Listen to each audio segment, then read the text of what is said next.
جائے تو پھر وہ لگ جاتا ہے. آپ یقین کریں لگتا ہے تو مزہ دیتا ہے، اور جب تک لگتا نہیں پھر کوئی بھی کیف سرور حاصل. امام زین العابدین رضی اللہ تعالیٰ عنہ مولا علی شیر خدا کے پوتے، امام حسین کے صاحبزادے، سیدہ پاک کی پیاری نسل. امام زین العابدین گھر میں نماز پڑھ رہے تھے. غور کرنا بات پہ، گھر پہ نماز پڑھ رہے تھے، گھر میں آگ لگ گئی. جب آگ لگی ہے تو پھر شور بھی ہوتا ہے.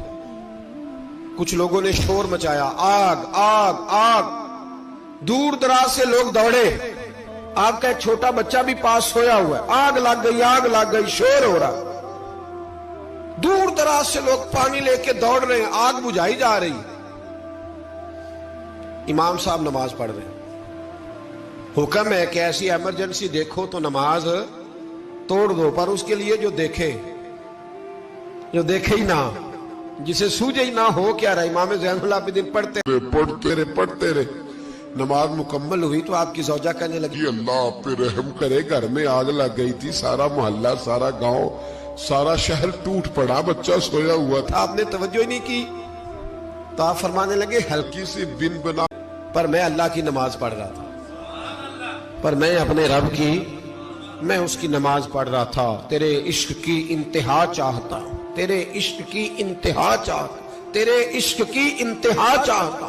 میری سادگی دیکھ کیا چاہتا ہوں، ذرا سا تو دل ہے مگر شوق اتنا، وہی لن ترانی سنا چاہتا ہوں. مجھے کیا خبر ادھر کیا ہو رہا، ادھر میں تو اس کے ساتھ میرا تعلق تھا، میں تو اللہ کی بارگاہ میں حاضر تھا، مجھے کیا پتا. بی بی کہنے لگی آگ لگ گئی تھی. تو فرمانے لگے بھلی مانت چپ کر، تم دنیا کی آگ بجھا رہے تھے، میں جہنم کی آگ بجھا رہا تھا. تم لوگ اپنے شور میں تھے تو میں اپنے ذائقے میں. الذین ہم فی صلاتہم خاشعون، فرمایا یہ لوگ اپنی نمازوں میں عاجزی کر، دل لگا کے کرتے ہیں جو کرتے ہیں. اور بڑی خوبصورت مثال ہے، حضرت رومی نے لکھی ہے، بڑی مشہور بھی ہے. ایک نمازی نماز پڑھ رہا تھا، میری طرح کا نمازی. مجنو اس کے آگے سے گزر گیا، لیلا کے گھر جا رہا.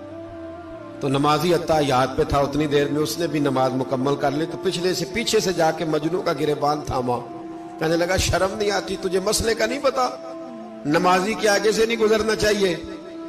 تو کہنے لگا یار معاف کر دو. مجنو کہنے لگا معاف کر دو، غلطی ہو گئی. حالانکہ شہزادہ تھا، پر معافیاں کیوں مانگ رہا ہے؟ اس لیے کہ کسی سے دل جو لگ گیا ہے، عاجزی آ گئی. ان کے چل یار معاف کر دے، تیری مہربانی. نمازی ناراض نہ ہو جائے. نمازی بڑے ڈاڈے ہوتے ہیں، کئی دفعہ بڑے سخت ہوتے ہیں. نمازی تھا بڑا پکا، تو وہ کہنے لگا نہیں، نماز خراب کر دی تو نے، تجھے پتہ نہیں آگے سے نہیں گزرنا چاہیے. اور ویسے بھی زمانے کا رواج ہے، جو معافی مانگ لے لوگ سمجھتے ہیں بزدل ہے.